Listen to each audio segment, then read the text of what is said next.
kembali lagi di video reaction saya kali ini guys, oke? Mudah-mudahan semuanya sehat selalu. Nah, kali ini saya mau tengok video tentang ini ya. Sulit dipercaya tapi nyata, cuma di Indonesia yang bisa lakukan ini. Ini terobosan baru Indonesia menggunakan busa ataupun geoform pada salah satu ruas jalan tolnya.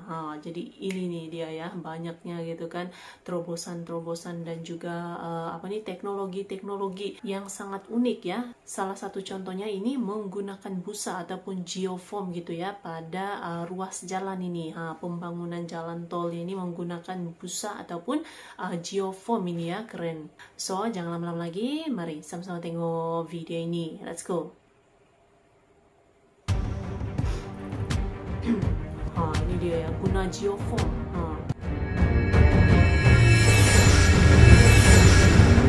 Jalan tol dipandang menjadi salah satu kunci keberhasilan negara-negara di dunia dalam memajukan ekonominya. Selain itu, di beberapa negara, keberadaan jalan tol yang dibangun di dalam kota juga dapat mengatasi kemacetan lalu lintas. Tentunya, jalan tol dalam kota tersebut diintegrasikan dengan pembangunan sistem transportasi massal yang terpadu. Dalam hal ini, Badan Pengatur Jalan Tol menargetkan penambahan operasional 13 ruas tol sepanjang 309,78 km hingga tahun 2023 ini. Kemudian sampai akhir 2024 ditargetkan akan tersambung jalan tol sepanjang total 3.196 km. Dalam pembangunannya sendiri, pemerintah bersama stakeholder terkait terus melakukan inovasi dalam pembangunan jalan tol. Salah satunya adalah inovasi dan terobosan yang dipamerkan oleh PT Hutama Karya Persero pada salah satu ruas tol Trans Sumatera. Metode itu adalah penggunaan busa atau geoform, yang mana sebelumnya hal ini sudah dilakukan di ruas jalan tol Indralaya Prabu Mule. Metode geoform sendiri diyakini dapat memperlambat proses penurunan tanah dan mampu mengurangi potensi tanah ambles. Pada keterangan resmi PT Hutama Karya Infrastruktur atau HKI Maret lalu, dijelaskan penggunaan geoform diterapkan pada obrit jembatan. Penggunaan geoform bertujuan untuk menggantikan material timbunan di belakang obrit yang berat. Geoform sendiri merupakan salah satu material geosintetik yang terbuat dari polimer expanded polystyrene dan juga extruded polystyrene atau XPS yang memiliki properti berat jenis yang lebih rendah dibandingkan material granular atau tanah. Teknologi geoform yang digunakan di tol Cisumdawu adalah expanded polystyrene berupa high density polystyrene yang berbentuk balok-balok berbobot ringan dan sudah biasa diterapkan di luar negeri, terutama untuk menangani lapisan tanah yang labil. Geoform EPS dapat digunakan untuk keperluan konstruksi berat, tahan lama dan umur pemakaian yang sangat panjang. Tidak teroksidasi oleh udara, air maupun elemen alam lainnya. Dengan bobot yang sangat ringan, geoform EPS mampu mengefisienkan penggunaan peralatan, tenaga kerja di lapangan, serta mudah dibentuk dan dipasang. Lebih dari itu, PUPR juga mengklaim bahwa pembangunan jalan tol yang menggunakan teknologi ini bakal lebih cepat selesai dari biasanya.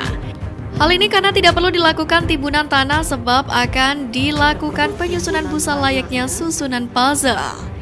Contohnya di pembangunan jalan tol Cisumdawu yang menghubungkan Cilenyi sampai dengan Dawan di Majalengka sepanjang 62 km. Metode ini cocok digunakan salah satunya karena kondisi tanah di sana yang sangat labil dan sangat rawan pergerakan, sehingga dikhawatirkan jika menggunakan timbunan makanan aspal tidak akan kokoh dan bertahan lama. Sementara itu, pembangunan jalan tol selama era pemerintah Joko Widodo menjadi yang paling menonjol selama ia memerintah. Bahkan Presiden Jokowi menjadi Presiden Indonesia yang paling banyak membangun tol. Di mana hampir 10 tahun menjadi pemimpin negara, Jokowi membangun hampir 1.500 km tol. Dalam hal ini, Menteri Pekerjaan Umum dan Perumahan Rakyat Basuki Hadimulyono mengungkapkan bahwa selama hampir 10 tahun, pihaknya sudah menyelesaikan 1.488 km jalan tol, yang mana fungsi jalan tol untuk menumbuhkan pusat-pusat ekonomi baru di daerah. Sementara itu, Menteri Koordinator Perekonomian Erlangga Hartarto pun berujar, dengan masifnya proyek tol Indonesia kini memiliki infrastruktur yang dibangun sendiri. Proyek infrastruktur jalan yang gencar dibangun sejak awal masa pemerintahan Jokowi ini diyakini akan membantu laju pertumbuhan di Pulau Jawa terus meningkat. Ya, pada hal serupa pun dilakukan berbagai negara seperti China dan Singapura karena akan menggerakkan perekonomian masyarakat. Meski begitu, Presiden menyebut bahwa pemerintah masih memprioritaskan pembangunan jalan tol di luar Jawa. Pernyataan itu lantaran banyaknya permintaan dari kepala daerah untuk melakukan pembangunan jalan tol di wilayah kerjanya. Sebab keberadaan jalan tol dinilai memberi manfaat bagi masyarakat, seperti mempercepat mobilitas orang, barang, logistik, serta memicu pertumbuhan titik ekonomi baru.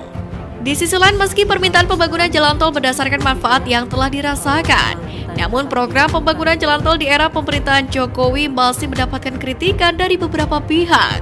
Salah satunya adalah Wakil Presiden RI periode 2004-2009 dan 2014-2019 Yusuf Kala, di mana ia mengatakan kendati pemerintah telah berhasil membangun 2.600 km jalan tol hingga 9 tahun masa pemerintahnya, namun perhatian terhadap jalan biasa masih perlu ditingkatkan.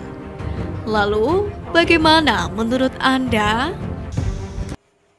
Oke guys, jadilah dia videonya ini. Jadi satu lagi, terobosan Indonesia menggunakan inovasi geoform gitu ya untuk pembangunan jalan tol ya nih, jalan tol Trans Sumatera gitu. Jadi menggunakan busa ataupun geoform ya namanya, daripada polystyrene gitu kan. Jadi fungsinya ini untuk melambatkan penurunan tanah gitu. Jadi digunakanlah inovasi geoform ini untuk melambatkan penurunan tanahnya nih. Nah, ini dia nih teknologi yang digunakan oleh Indonesia gitu ya. Ada saja keunikannya gitu. Memang kreatif ya Indonesia gitu dalam menggunakan teknologi dan juga inovasinya ini. Hebat.